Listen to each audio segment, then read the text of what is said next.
Merhabalar. Bugün size Meta Ray-Ban Display Glasses yani Meta Ray-Ban Display gözlüğünü, akıllı gözlüğünü tanıtacağım. Bu en yeni model aslında. Sadece şu anda Amerika'da satışı mümkün ama tabii şu anda normal bir gözlük olarak kullanabiliyoruz. Şöyle bir durum var. Daha açılışa geçmeden önce dediğim gibi bu sadece Amerika'da olduğu için tüm özelliklerini Türkiye'de kullanamıyoruz. Kullanma yöntemleri var ama şu anda legal olarak Türkiye'de belli başlı özellikleri kullanabiliyoruz ve onlardan da bahsedeceğim zaten videoda. Öncelikle bakalım içinden neler çıkıyor. Öncelikle bir gözlüğümüz çıkıyor zaten onu birazdan açacağız. Bir band çıkıyor, bileklik çıkıyor içerisinden. Bu bileklik aslında kolunuza bağlı olduğu zaman, bileğinize olduğu zaman kolunuzla, elinizle aslında bir hareketler yapabiliyorsunuz. İşte tıklama, geri gelme, sağ, sol gibi, yukarı, aşağı gibi şeyler yapabiliyorsunuz. Onları da göstereceğim. Bu nöral band diye geçiyor. Bunu da şöyle bir şeyle şarj edebiliyoruz. Onu da göstereyim hemen. Bu da içerisinden çıkıyor. Böyle diğer tarafı Type-C olan bir şey geliyor yanında. Gözlüğü nasıl şarj ediyoruz peki? Gözlüğü aslında AirPods'lar gibi ya da Buds'lar gibi gözlüğün içinde şarj olabiliyor. Otomatik olarak gözlük. Ve aslında kabını şarj ediyoruz Type-C ile birlikte. Bir tane de Type-C to Type-C e, kablo geliyor. Ama tabii ki her zamanki gibi telefonlar gibi sadece kabloları gönderiyorlar. Herhangi bir adaptör gönderilmiyor. Hani şöyle bir adaptör alabilirsiniz ya da evde zaten eski adaptörleriniz vardır onları kullanabilirsiniz. Şimdi kabımızı açalım. Kap da gayet güzel. Hani Meta amblemi var. Burada bir hem dolduğu zaman yeşil yanan bir ledimiz var. Bir de Type-C girişimiz var. Burada herhangi bir şey yok ve kabın ekstra bir özelliği var. Onu sonra göstereceğim. Katlanabilir bir kap. Açalım. Evet, burada aslında şu anda gözlüğün şarj durumunu görebiliyoruz. Burada bir turuncu işaret var. Bu turuncu işaret aslında gözlüğün şu anda şarj olduğunu, %100 olmadığını gösteriyor. Yeşil olduğunda tamamen şarj olduğunu görebiliyoruz. Şurada aslında şarj etme mantığını anlamak için buralarda girişler var. Manyetik girişler. Normal bir akıllı saati şarj ediyormuş gibi. Ben Send modelini seçtim. Daha güzel durduğunu düşünüyorum. Şöyle buralarında kamera var. Bunlardan biri kamera, biri aslında sensör. O sensör de aslında şunu yapıyor. Video çekerken ya da fotoğraf çekerken gizlilik açısından bir flash işareti getiriyor. Sanıyorum ki sol tarafta kamera var. Ve bu sayede hani birini izinsiz olarak çekemiyorsunuz. Bir ışık yanıyor. Bunun önüne geçme, bypass yöntemleri var. Ama tabii ki legal değil. Onları anlatmayacağım. Gözlük aslında gayet hoş. Gözlüğü açma kapama kısmı bu taraf. Buradan sağa çevirdiğimizde açıyoruz. Sola çevirdiğimizde kapatıyoruz. Aslında bir kapatayım. Bir daha açayım. Şurada bir ledi var. Onu göstermek istedim. Ee, belki şeyi de gösterebilirim size. Şu an şurada bir Heh, görebiliyorsunuz sanıyorum. Evet. Yani aslında gözünüzün önünde bir meta simgesi var. Ve birazdan açıldığında daha farklı şeyler gelecek.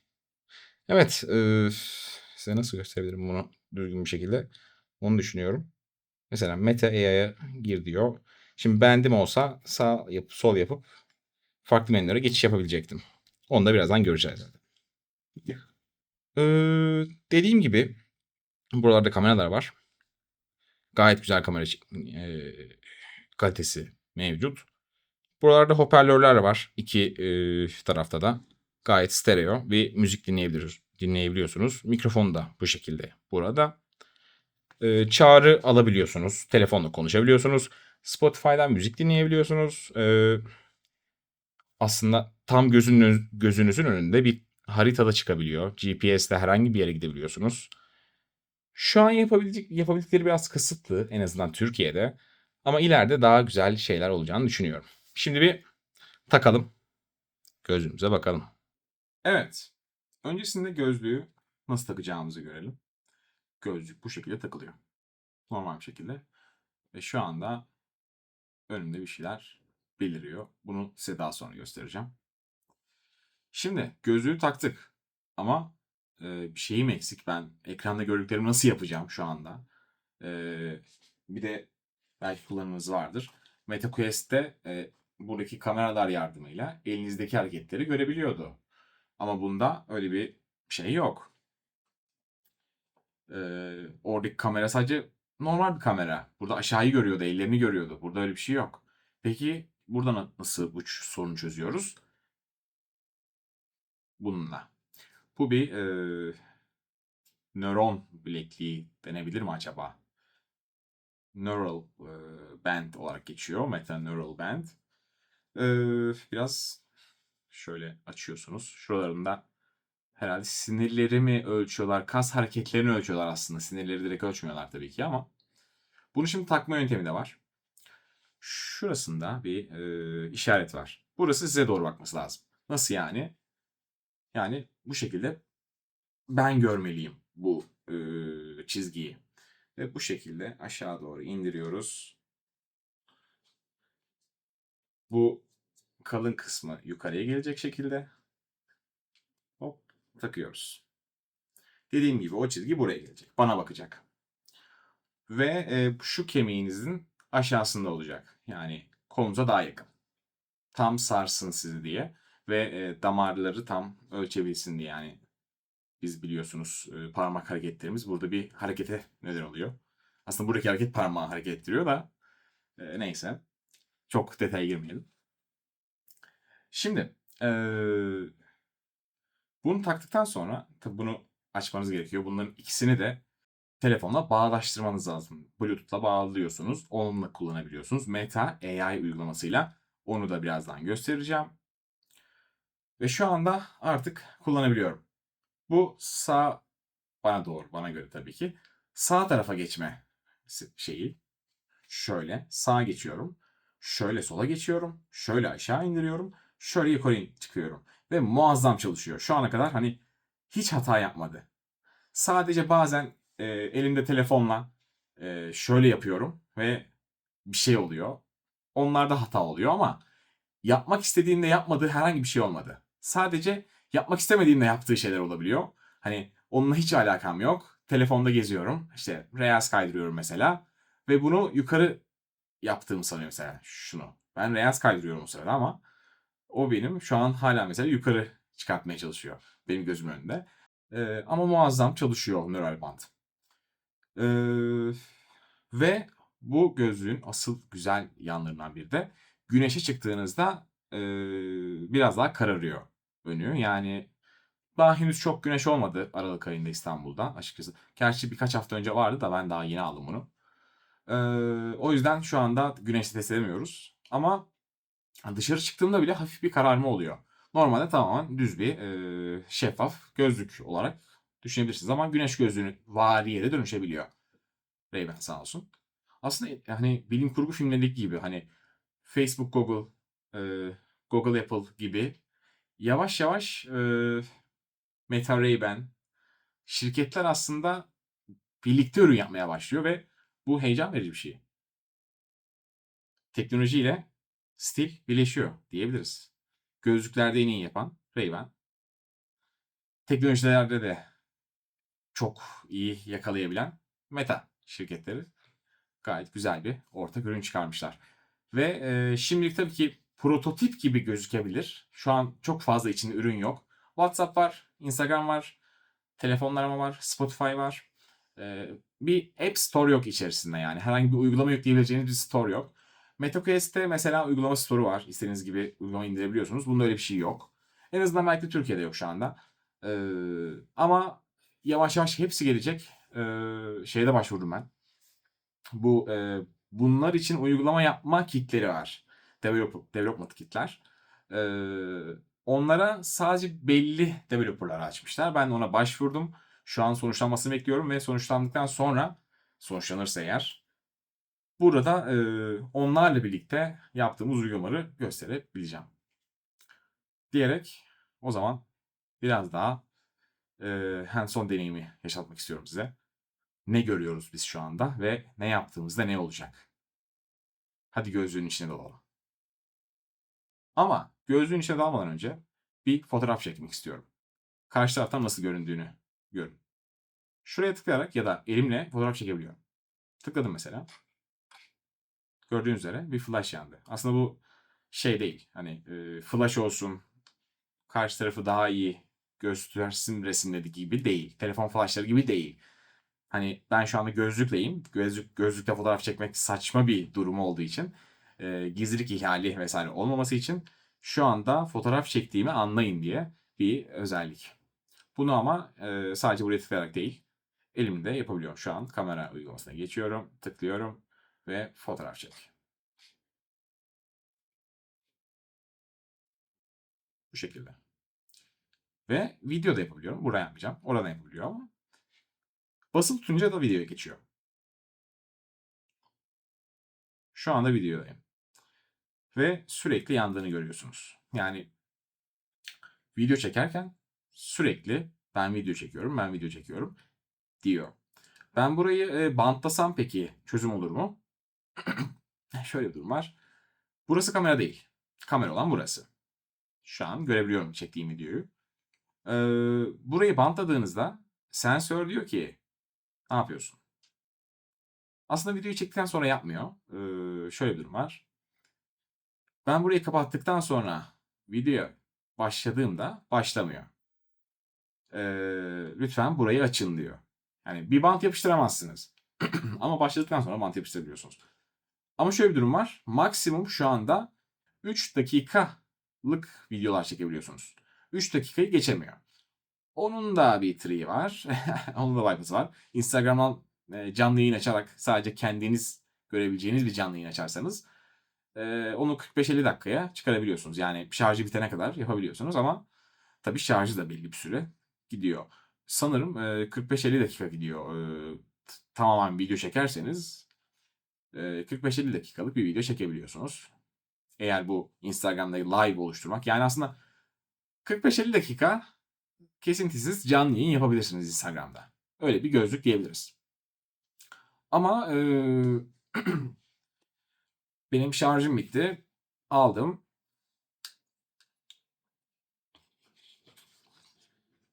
Kutuma koyuyorum. Koydum. Şarj etmeye başladı. Bu şekilde de yaklaşık 18 saat diye hatırlıyorum. 18 saat kullanabiliyorsunuz. Bence gayet güzel. Hani AirPods'lar gibi düşünün. Ve bence çok güzel bir şey bu. Şu anda burada ışığını görebiliyorsunuz. Bunu alıyorsunuz. Mesela taktınız ya. Ben gözlük kılıfımı nasıl taşıyacağım yanımda şu an? Kocaman bir şey çünkü bu.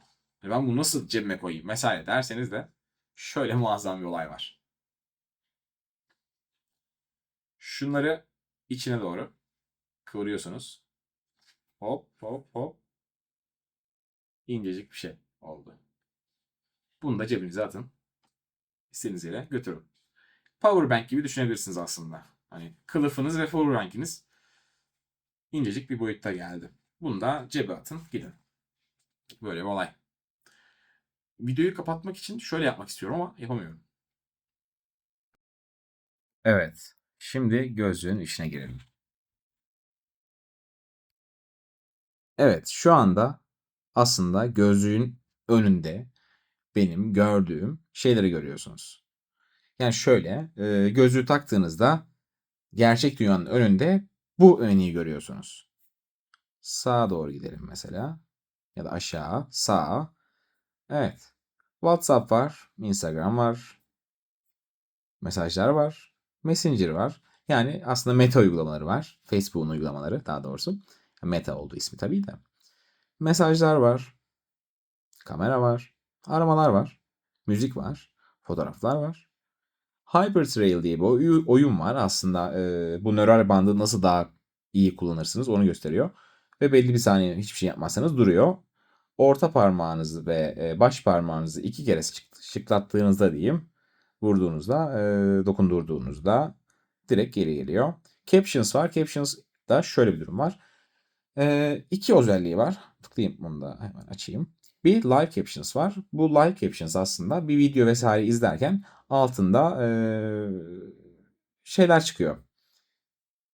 Altyazı çıkıyor aslında. Bu şu anda birkaç dil destekliyor. Onu da göstereyim. Bildiğim kadarıyla İspanyolca, İtalyanca, İngilizce vesaire var. Çok fazla dil yok.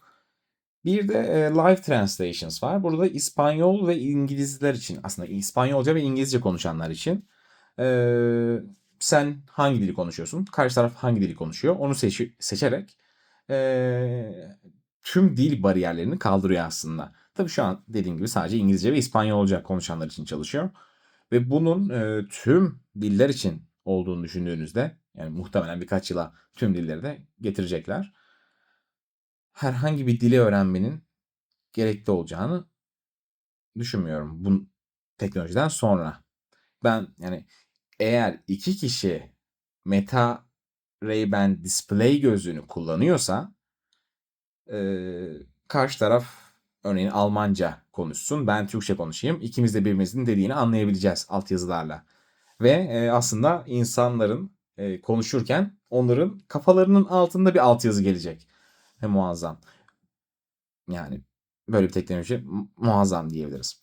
Devam edelim. Maps var. Maps muazzam bir şey. Yürürken istediğiniz bir yeri bularak, mesela şu an Kadıköy Kahve diye bir yer buldum. 3 saatlik bir yürüyüşle Kadıköy Kahve'ye yürüyebiliyorum mesela.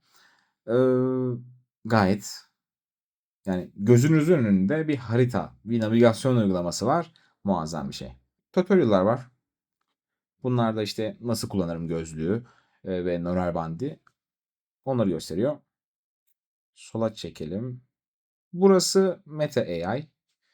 Burada bildirimleriniz geliyor aslında. Herhangi biri size WhatsApp'tan mesaj attığında, Instagram'dan mesaj attığında, SMS attığında, arama geldiğinde burada bildirimlerini görebiliyorsunuz. Arama geldiğinde direkt cevaplayabiliyorsunuz diyebiliyorum. Hiç gerçi kullandım mı hatırlamıyorum ama genelde mesajları, bildirimleri burada okumayı hoşuma gidiyor açıkçası.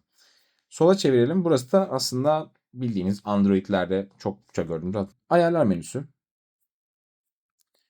Brightness arttırabiliyorsunuz. Onu da şöyle tutarak arttırabiliyorsunuz da bayağı arttırmayalım biz videonun kalitesi için. Volüm arttırabiliyorsunuz aynı şekilde. Görüntü gitsin, sadece audio only, sadece sesle çalışsın diyebiliyorsunuz. Rahatsız etmeyin modu var. Ve ayarlar modu var. Ayarlar modunda çok fazla bir şey yok. Display tilt diye bir şey var. Hani belki gözlerinize göre ayarlayabiliyorsunuz. Ben bu şekilde daha iyi diye düşünüyorum. Bir de bir bildirim geldiğinde ekranda herhangi bir şey olmasa bile bir anda ekranı uyandır seçeneği var. Ben onu seviyorum. O yüzden açık bırakıyorum. Ve Spotify tarafı var. Buradan sadece hani listeyi göremiyorsunuz diye biliyorum ama ileri geri yapabiliyorsunuz. Şu anda aslında bunlar var. Mesela bir de şöyle bir şey var. Hey Meta, what's with the battery? Mesela gözlüğün bataryasının %75, bendin bataryasının %33 olduğunu gösteriyor. Ya burada ben sürekli onu görsem güzel olabilirmiş yukarı tarafta. Ve mesela always display gibi bir şey olsaymış. Hani gözümde sürekli olarak saati görmek isterdim mesela. Öyle bir şey olabilirdi. Bu şekilde. Şöyle de hani kaldırırsam aslında bunu görecektiniz. Böyle görüyorsunuz aslında.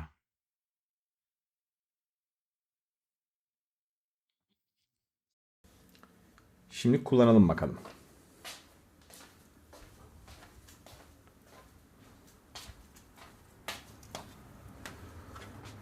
Evet.